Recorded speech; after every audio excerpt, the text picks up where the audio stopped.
Une révolution dans les transports de Lahore, deuxième ville du Pakistan et capitale du Pendjab.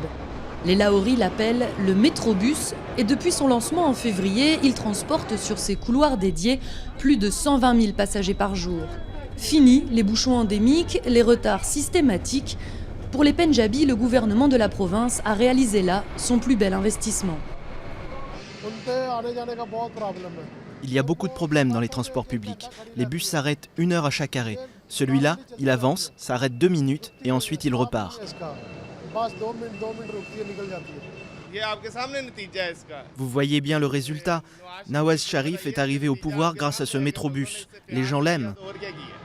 Depuis 5 ans, la Ligue musulmane de Nawaz Sharif est au pouvoir au Pendjab, grenier à blé du Pakistan et zone la plus stable du pays. Désormais aux manettes du gouvernement, le parti promet d'étendre ses projets à l'ensemble du territoire. Le métrobus par exemple, mais pas seulement.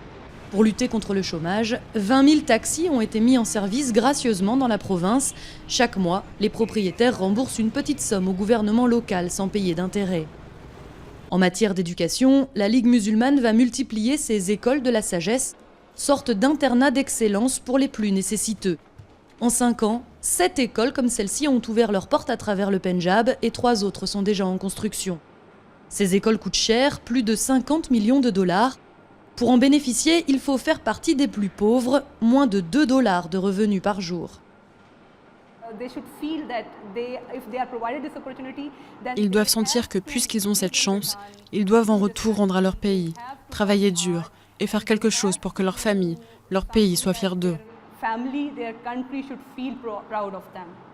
Selon les détracteurs, tout cet argent aurait pu permettre d'améliorer le sort de dizaines de milliers d'écoliers au lieu d'en favoriser une poignée.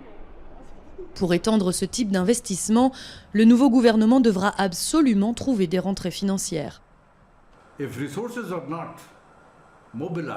S'il n'y a pas de mobilisation des ressources et que ces projets sont quand même financés au niveau national, cela mènera à un déficit public encore plus gros et à une accumulation de la dette. Un défi de taille pour le Premier ministre fraîchement élu. La crise économique qui secoue le Pakistan est une des pires que le pays ait connues en près de 70 ans d'existence.